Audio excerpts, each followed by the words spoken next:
أهلا وسهلا بكم أعزائي المشاهدين بحلقة جديدة من برنامج مرايا، برنامج الجالية العربية في مدينة تورونتو الكندية. حلقتنا لهذا اليوم سنبدأها بعرض تغطية سريعة للمعرض الذي أقامه النادي الاجتماعي السوري في كندا عن الآثار السورية التي تعرضت للدمار خلال الحرب الدائرة في سوريا. وقد أقيم هذا المعرض في مترو هول في مدينة تورونتو للفترة من 13 من حزيران ولغاية 17 من حزيران. This program is sponsored by Real Estate Agent خالد مرزا والحائز على الجائزة الماسية لأعلى مبيعات في عموم كندا لعام 2012. أهلا وسهلا فيكم بمعرضنا يلي هو بعنوان كنوز سوريا تراث للإنسانية. هيدا المعرض أقيم بالتعاون ما بين وزارة السياحة السورية والنادي السوري الكندي الاجتماعي، والشغل يبلش من حوالي 4 أشهر بفريق عمل تطوعي من النادي السوري الكندي الاجتماعي. وهيدا المعرض هو الأول من نوعه بالعالم يلي بيحكي عن آثار سوريا وحضارتها يلي بتعود لآلاف السنين، وبيحكي عن مدى الخراب والدمار يلي صار من بداية الأزمة لهلأ. الهدف من المعرض هو إيصال صوتنا لجميع الجهات المختصة بعلم الآثار بالعالم من أجل محاولة إيقاف الدمار الممنهج يلي عم بيصير للآثار السورية، وأيضا محاولة إيقاف تهريب هذه الآثار وبيعها بشكل غير مشروع. الآثار السورية اللي بتعود لآلاف السنين هي نعتبرها نحن والعالم كله بيعتبرها مو بس ملك سوريا، هي ملك للإنسانية أجمع. وشكرا. Hi, my name is Noor Hassan. I'm currently standing at Mtro Hall, downtown Toronto.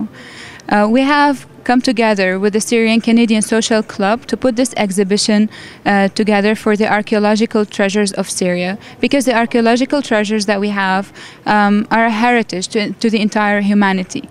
Currently, they're being destructed systematically, and we're trying to raise awareness by lighting a torch of knowledge starting from here, from Toronto, that will hopefully carry over to the rest of the world. The city of Toronto has been kind enough to provide us with a perfect location to be able to do this. We have received a lot of photographs from back home. They show the before and the current destruction of our heritage. This civilization is approximately 8,000 years old, and it is really a shame that throughout the past 3 years only it's been destructed the way it has been. This initiative started 4 months ago. The team got together. We were able to collect a lot of photography and to get the place for us, and we have a lot of guests coming over.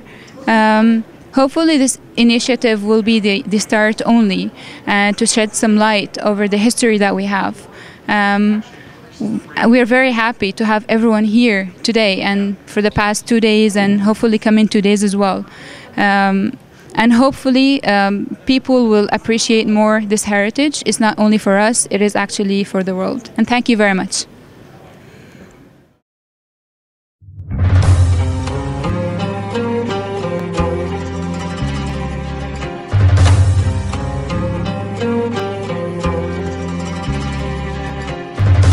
ترى ببلادي لاقي الأحباب واهديهم دمعة وفاء، لا تبكي عليهم غني وغنيهم سراج معاد ينطفى.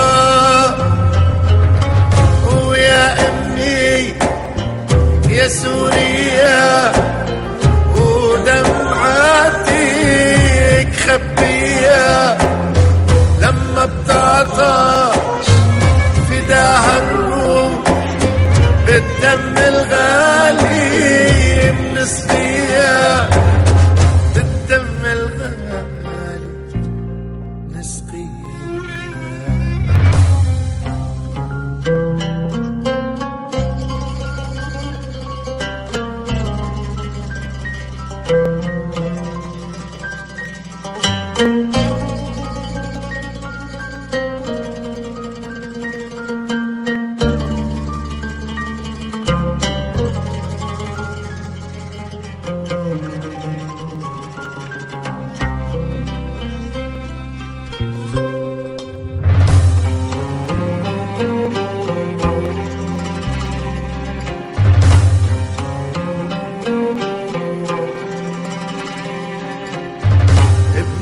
ويا أمي غير عنوانه ساكن عحدود السماء.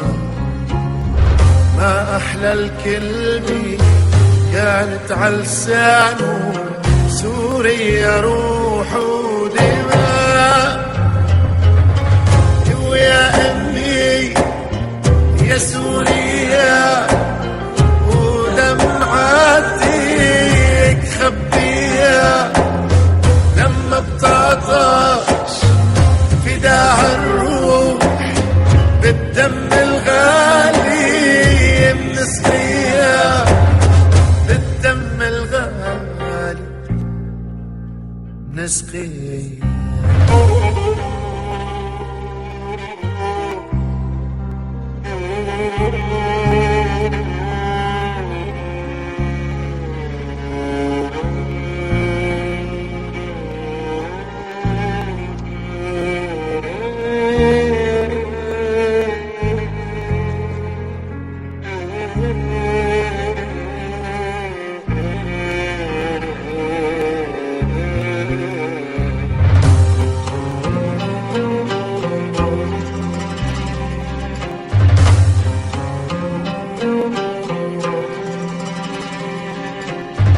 بيك يا علي ما عاد بيرجع لكن إحساسه معاك. لما بتشتاق له ناديها بصوتك بحلف لك رح يسمعك. ويا أمي يا سوريا ودمعاتك خبيها لما بتعطش فداع الروح بالدم الغالي بنسقيها بالدم الغالي نسقيها.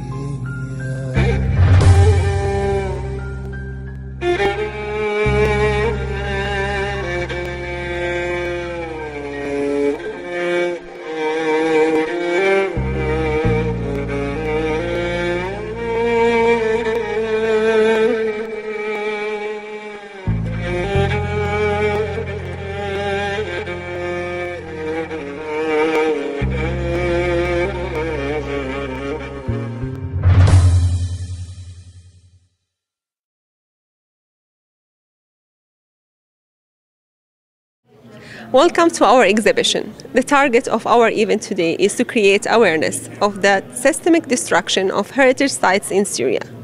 We believe that these heritage sites are not only for Syrians, but belong to all the world. We are talking about sites that goes back 3,000 and 4,000 years in history.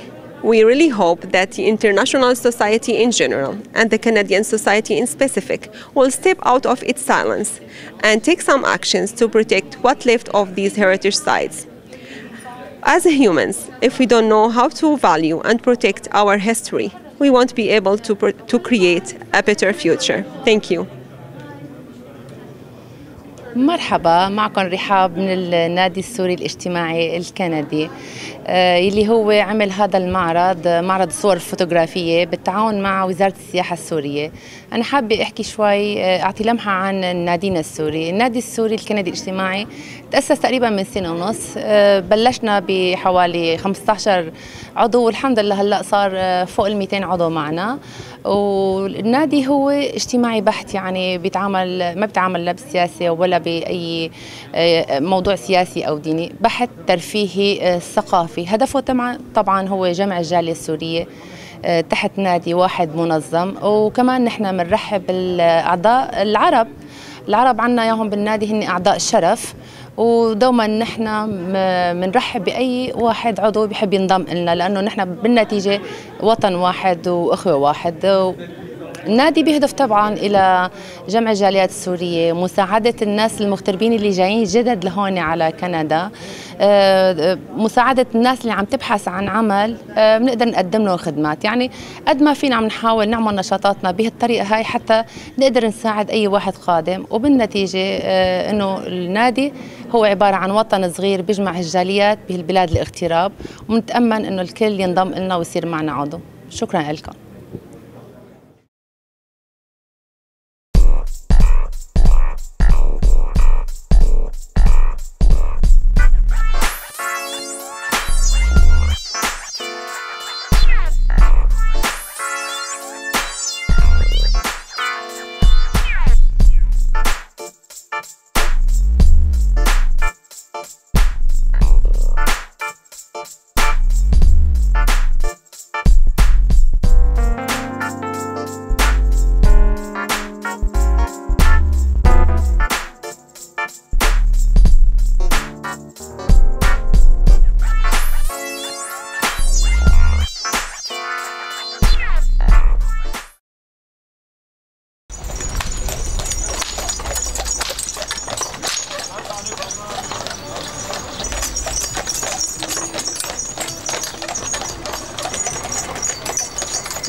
والأحلى ما بيك إنه حبيبي تحس بيا، والأحلى ما بيك إنه حبيبي ليا.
Is an important time for the people of Ontario. They have a very, very important decision to make.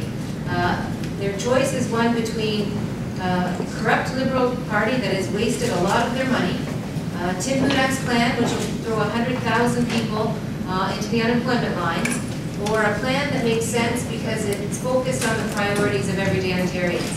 New Democrats have worked hard over the last number of months and years, frankly, to listen to what people have to say and to put a plan together that respects their tax dollars and invests those tax dollars in their priorities, like making sure life is more affordable, like making sure we have good jobs for people, like making sure our healthcare system is meeting their needs, like making sure our education system is something that we can be proud of. When you look at how your tax dollars have been wasted on scandal, on corruption, on things like e-health, Orange Air Ambulance, the gas plants, CEO salaries still skyrocketing in this province, you know that there are better ways to use the tax dollars so that we can, for example, get emergency room wait times down by half. That's what New Democrats are planning on doing. We're going to bring nurse practitioners into the emergency rooms to help us reduce the wait times in the ERs. We're going to get rid of the wait lists in long-term care and home care. We're going to make sure we have more family health teams, or family health clinics rather, 24-hour clinics here in this province to help prevent people from needing to go to the ER in the first place. These are the kinds of priorities that Ontarians have told us they want us to focus on. In terms of jobs, we don't want to do the same old things that have not worked here in Ontario. Driving down the corporate tax rate like Mr. Budak wants to do hasn't worked. Hasn't worked in this province. It hasn't brought us new jobs.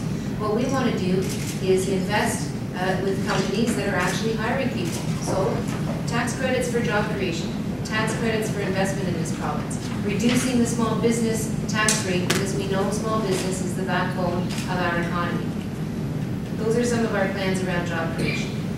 When it comes to making life more affordable, you know, this is something that I hear from Ontarians no matter where I go in this province. People simply can't make ends meet anymore. It's tough to get through the end of the month. The paycheck runs out before the month runs out. So we've listened to people's concerns around affordability and put a couple of really important things on the table. In fact, today we launched a web application where you can go, it's called Andrea's Savings Calculator, and you can go and plug in some of the basic information about you and your family and get a sense of what kind of savings you'd be able to get with an NDP government, including HST off the hydro bills, auto insurance rate reduction by 15%, freezing tuition fees, getting the interest off of student loans, the provincial portion of the interest off of student loans, basically making sure that people have a chance at a life that's not continuing to be more expensive for them. We also have a new plan that we put in the platform that helps people who are taking care of loved ones that are unwell. So if you're the primary caregiver of a parent or a family member, an adult child perhaps with a disability, you can get up to $1,275 tax credits to help defray the cost of taking care of your loved one. One of the things that we want to do is actually encourage employers to start hiring people again by giving them a tax credit for job creation. And that tax credit for job creation is for everyone, frankly. It's to make sure that we are expanding the number of jobs available to all people in Ontario. One of the other things that I know for sure is that there are lots of immigrants who come to our country, who come to our province, and work really hard to set up new businesses. Many of the small businesses in Ontario are run by immigrants, frankly. They have a great entrepreneurial spirit, and they add so much to our economy. So reducing the small business tax will help them to maintain employment in their businesses and help them to stay strong as small business. But the small businesses will also be eligible for our job creation tax credit and our investment tax credit. So if you're going to be investing in Ontario, you're going to be growing your small business by buying new capital, for example, new technology, for example, investing in your capital, your plant or your operations, you'll be able to get a tax credit for that. But we also have something else that we put in place, which is called the Emerging Industries Fund. And this is particularly for new industries, for new initiatives that are setting up shop for the first time in Ontario, that are perhaps taking us into advanced technologies, that are perhaps taking advantage of new use of our agricultural economy, of our information technology, and those kinds of areas. So the idea is this fund is there to support those emerging industries and help them to get a foothold in the province. We've actually done a number of things to reflect our relationship, our strong relationship with young people. We've listened to young people and their concerns, and so that's why we're taking the tuition and freezing it. We are also keeping the 30% rebate that the Liberals put in place.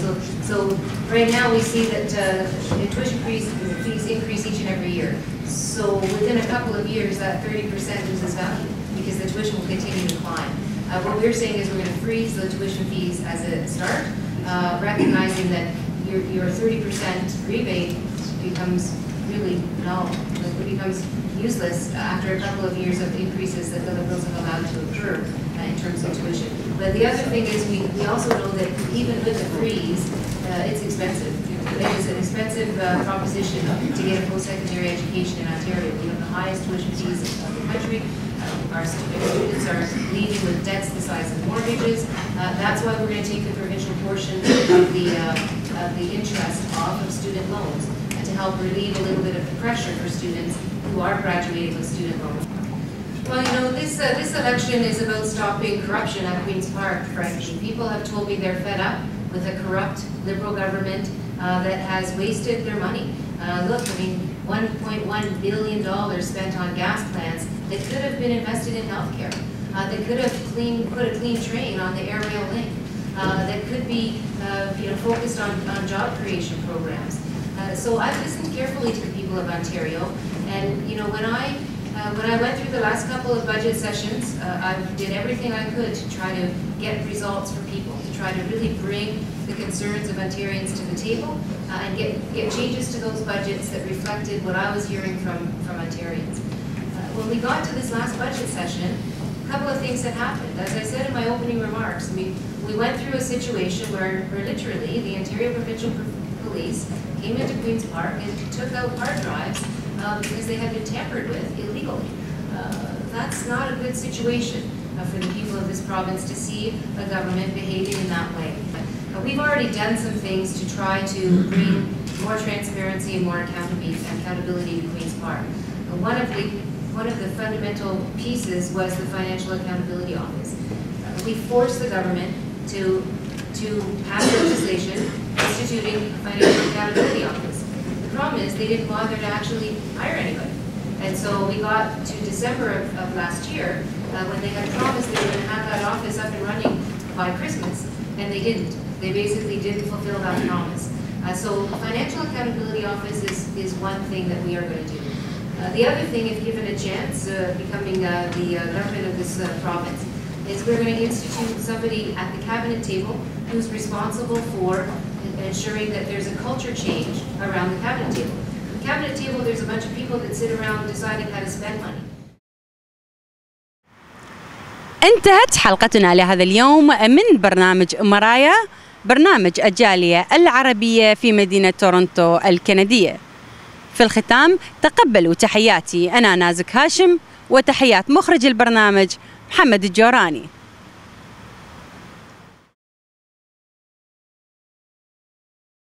هذا البرنامج قدم لكم برعاية وكيلكم العقاري خالد مرزا لخدمات بيع وشراء وتأجير العقارات السكنية والتجارية، ويمكنكم أن توصلون إلي عن طريق الإيميل ورقم التليفون اللي يظهر على الشاشة.